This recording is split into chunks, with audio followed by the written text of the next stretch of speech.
te mettre tes genoux au sol que, ah Seigneur, avec mon cerveau là, je ne peux rien comprendre. Seigneur, je te prie, accorde-moi de comprendre par ton esprit. Et Dieu va te révéler. Mais quand vous êtes des orgueilleux, vous venez là, oh non, voilà, c'est pas logique. Dieu n'est pas logique.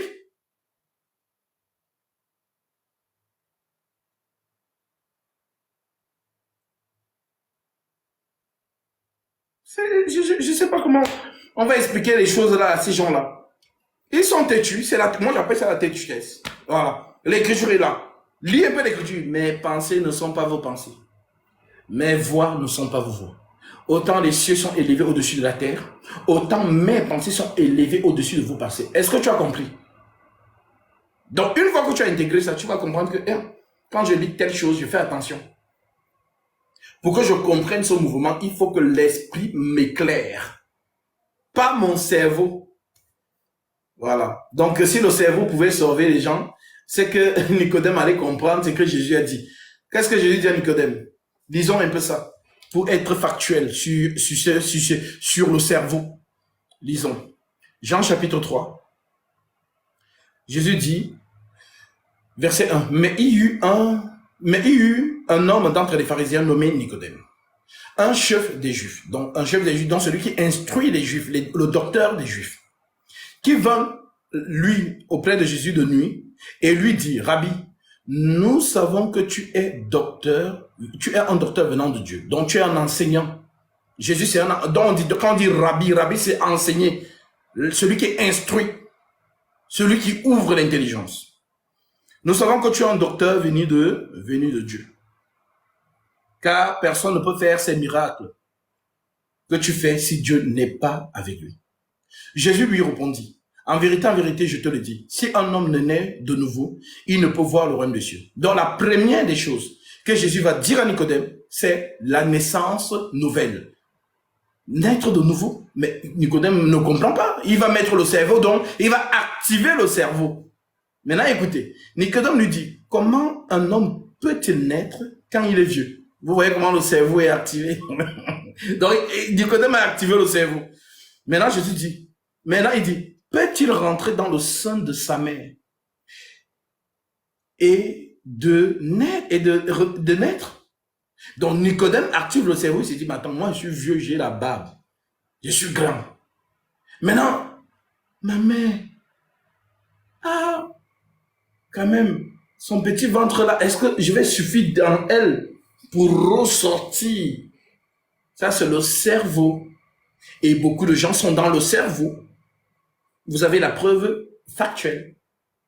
Maintenant, qu'est-ce que Jésus lui répond? Jésus lui dit, en vérité, je te le dis, si un homme ne naît d'eau et d'esprit, il ne peut entrer dans le royaume de Dieu. Donc, Jésus insiste sur la nouvelle naissance. En fait, Jésus est en train de lui dire à Nicodème, Nicodème, quand tu es venu dans ce monde, tu es venu comment? Mais ma mère m'a accouché, non? Bien. Maintenant, Nicodème, qu'est-ce qui régit la vie dans cette dimension? C'est l'oxygène de l'air. Bien. Donc, on est d'accord que s'il n'y a pas d'oxygène, il n'y a pas de vie. Oui, d'accord. Maintenant, quand ta mère t'a accouché là, qu'est-ce qui s'est manifesté? On voit que quand la femme accouche, il y a 3 choses qui se manifestent. La perte des os, elle perd des os. Ensuite, elle perd le sang. Et lorsque l'enfant sort du ventre, l'oxygène de l'air vient entrer dans ses poumons et il se met à pleurer. D'accord. Alors, sache-le. De la même manière dont tu es né pour entrer sur cette terre, c'est de la même manière dont tu dois naître pour entrer dans le royaume des cieux. Mais ici sur la terre, c'est une femme qui t'a donné la vie, n'est-ce pas? Oui. Mais pour entrer dans le spirituel, qui doit te donner la vie? C'est une femme aussi. Voilà pourquoi il est écrit, il a souffert des douleurs de l'enfantement. Donc à la croix, c'est une femme qui est en train de souffrir les douleurs de l'enfantement. Il crie, il pleure. C'est la douleur de l'enfantement. Voilà pourquoi l'eau et le sang jaillissent de son côté, symbole de la naissance. Alors, si tu ne nais d'eau et d'esprit, bah, tu ne peux pas entrer dans le royaume des cieux. Alors, voyons cela de manière factuelle. Lisons Actes chapitre 10.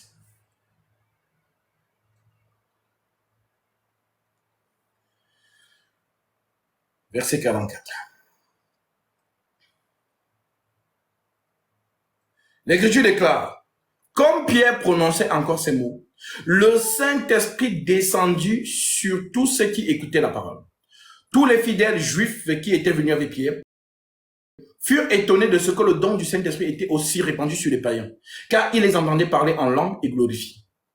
Alors Pierre dit, peut-on refuser l'eau du baptême à ceux qui ont reçu le Saint-Esprit aussi bien qu'à nous? Et il ordonna qu'il fût baptisé au nom du Seigneur. Donc, Corneille est né d'esprit, Corneille est né d'eau.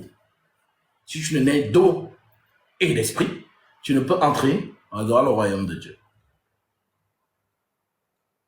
Tu as compris? Maintenant, nous prenons donc ce que l'Esprit de vérité va donc dire ce jour-là en descendant. Actes chapitre 2, 37. Acte 2, 37. L'Écriture déclare, après avoir entendu ce discours, ils eurent le cœur vivement touché. Et ils dirent à Pierre et aux autres apôtres, hommes frères, que ferons-nous?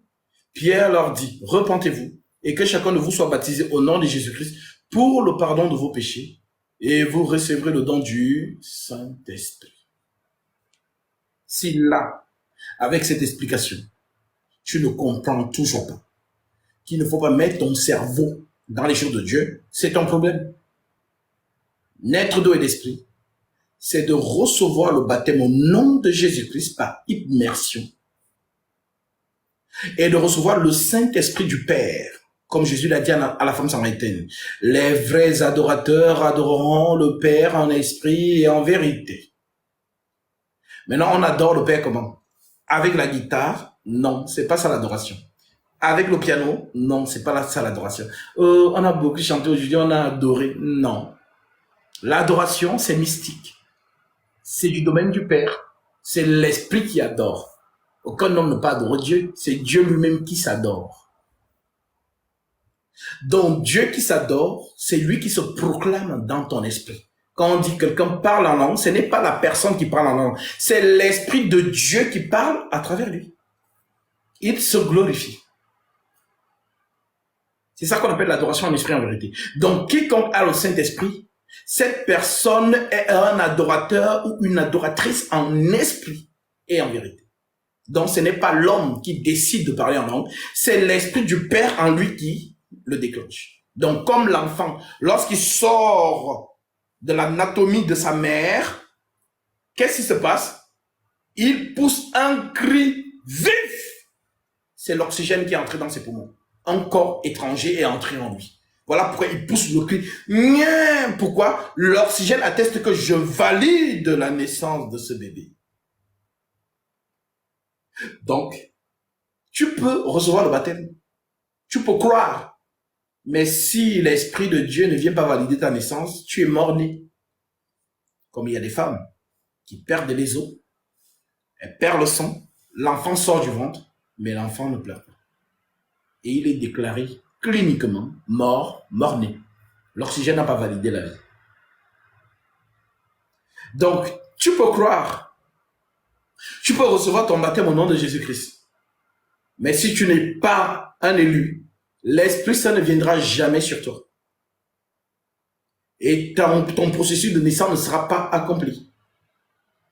Nous le voyons clairement, de manière factuelle, avec une scène. Lisons la scène, Actes chapitre 8. Nous sommes au verset 9. Et tu dis, il y avait un homme auparavant dans la ville nommé Simon, qui se donnait pour un personnage important, exerçait la magie et provoquait l'étonnement du peuple de la Samarie. Donc, cela n'est pas étonnant de voir aujourd'hui des gens qui font la magie dans les soi-disant méga-church. Les gens crient, pensant que c'est Dieu qui fait, pourtant c'est un magicien qui est juste là. Tous, depuis le plus petit jusqu'au plus grand l'écoutait attentivement en disant, celui-ci est la puissance de Dieu, celle qu'on appelle la grande. Donc, pour ces personnes, Simon le magicien, c'est un homme de Dieu. Pourtant, non. Donc, ce n'est pas étonnant de voir aujourd'hui les gens vous faire tomber, les miracles et tout ça, mais ce ne sont pas des hommes de Dieu. Ils l'écoutaient attentivement parce qu'ils les avaient longtemps étonnés par ses actes de magie. Mais quand il eut cru à Philippe, qui leur annonçait la bonne nouvelle du royaume de Dieu et du nom de Jésus-Christ, hommes et femmes se firent baptiser. Simon lui-même crut, donc Simon croit. Simon lui-même crut, et après avoir été baptisé, il ne quittait plus Philippe. Et il voyait avec étonnement les miracles et les grands prodiges qui s'opéraient. Les apôtres qui étaient à Jérusalem, ayant appris que la Samarie avait reçu la parole de Dieu, ils envoyèrent Pierre et Jean. Ceux-ci, arrivés chez les Samaritains, prièrent pour eux afin qu'ils reçussent le Saint-Esprit. Car ils n'étaient encore descendus sur aucun d'eux. Donc, aucun d'eux n'était encore né. Ils étaient en plein processus de naissance. Ils ont cru, ils ont été baptisés d'eau, mais l'Esprit Saint n'est pas sur eux. Alors, on aurait pu se dire, mais attends, mais c'est Philippe qui les a prêché la parole, non? Amen. C'est Philippe qui leur a baptisé de nom. Amen. Mais pourquoi Philippe ne leur a pas imposé les mains pour qu'ils reçoivent le Saint-Esprit? Tout simplement parce que Philippe est comme Gaspard. Le disciple ayant le don ministériel n'a pas le droit de vous imposer les mains pour invoquer le Saint-Esprit sur vous. Ce droit était aux apôtres et ils ne sont plus. Donc, quiconque vient poser la tête sur vous, c'est un autre esprit qui va venir, c'est pas Dieu. C'est Jésus lui-même qui continue à vous donner son Saint-Esprit, lui-même aujourd'hui, comme il le dit lui-même. Vous qui êtes méchants et qui savez donner de bonnes choses à vos enfants, à combien plus forte raison le Père cela ne donnerait-il pas son Saint-Esprit à ceux qui le lui demandent? Donc, n'acceptez jamais qu'on touche vos têtes. Les apôtres ne sont plus là, ils sont en train de dormir. Voilà pourquoi Philippe, proche des apôtres, n'a pas imposé les mains. Alors, il envoie la nouvelle à Jérusalem. On envoie Pierre et Jean, qui sont eux les apôtres. Car ils n'étaient encore descendus sur aucun d'eux, ils avaient seulement été baptisés au nom du Seigneur Jésus. Alors, Pierre et Jean leur imposaient les mains et ils reçurent le Saint-Esprit. Lorsque Simon vit que le Saint-Esprit était donné par l'imposition des mains des apôtres, il leur offrit de l'argent en disant, accordez-moi aussi ce pouvoir afin que celui à qui j'imposerai les mains reçoive le Saint-Esprit. Mais qu'est-ce que Pierre lui répond? Pierre lui dit, que ton argent périsse avec toi, puisque tu as cru que le don de Dieu s'acquérait à prix d'argent. Il n'y a pour toi ni part ni lot dans cette affaire, car ton cœur n'est pas droit devant Dieu. Répands-toi donc de ta méchanceté et prie le Seigneur pour que la pensée de ton cœur te soit pardonnée, s'il est possible. Donc ce n'est pas possible. Il a blasphémé contre le Saint-Esprit. Alors, vous avez donc vu, Simon a cru. Simon a été baptisé. Mais est-ce que Simon a reçu le Saint-Esprit? Non. Pourquoi? Parce qu'il n'est pas élu. Moi, je prêche. Tu crois? Je te baptise. Mais celui qui te donne l'Esprit Saint, c'est Dieu lui-même. C'est lui qui sait que, Gatsby, celui que tu es en train de mettre dans l'eau là, c'est mon enfant. Ou c'est ma fille. Alors Dieu donnera à cette personne l'Esprit Saint pour qu'il naisse de nouveau. Parce que tant que tu as cru, tu as reçu le baptême, tu n'es pas encore né. Tu es en plein processus de naissance. C'est un peu comme une femme qui a perdu les os. Est-ce que l'enfant est né? Non. C'est comme elle a perdu le sang. Est-ce qu'il est né? Non. Elle est en plein travail. On est en train d'extraire l'enfant d'elle. Maintenant, lorsque l'enfant sort, il faut donc que ce qui régit la vie dans cette planète vienne attester, vienne confirmer que je donne la vie à cet enfant. L'oxygène de l'air vient donc entrer dans ses poumons et il se met à pleurer. Et c'est là que tout le monde est content. On appelle. Oh, vraiment, ça s'est bien passé. Elle a bien accouché. Oui, on donne les documents. Quel est le nom du père? On remplit pour lui donner une identité. Mais s'il ne pleure pas, regardez l'agitation des sages femmes autour. On renverse l'enfant. On le tape. On le pique. On fait tout pour que l'oxygène confirme la vie dans ce corps. Mais il se peut que l'oxygène décide que non. Et il est mort. C'est ça qu'on appelle dans la nouvelle naissance. Voilà le discours de Jésus avec Nicodème. C'est ce que je vous explique là. Vous n'avez jamais entendu ça quelque part. Seuls ceux qui me suivent. Donc, les gens sont là, ils n'ont pas le Saint-Esprit, ils ne savent pas. Ils ne savent pas.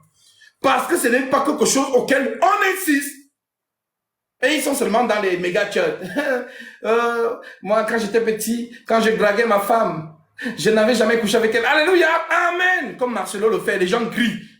Vous êtes dans l'ignorance totale. Que Dieu vous fasse grâce, vraiment.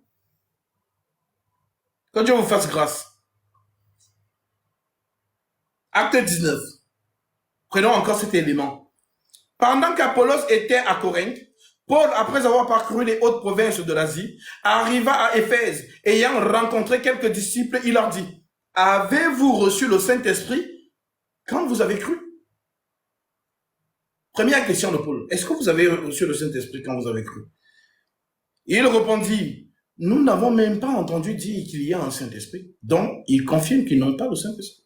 Ils ne savent même pas ce qui c'est d'ailleurs. Alors Paul étonné dit, mais de quel baptême avez-vous donc été baptisé?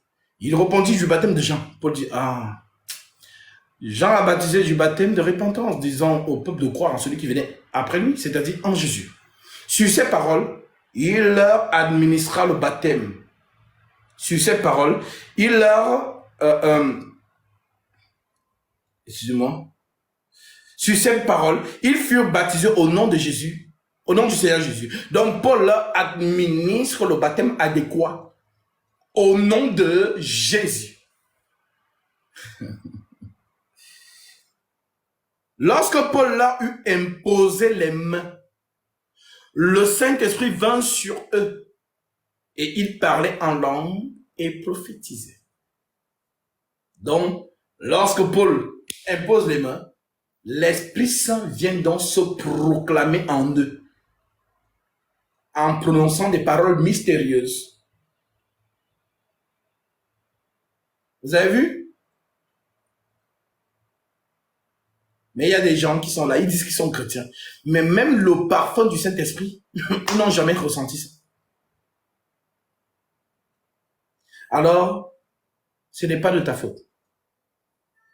Tu es tout simplement mal enseigné. Et si le Seigneur te fait grâce de tomber sur ce live pour que tu entendes ces choses, alors fais-toi baptiser conformément à la Sainte Doctrine.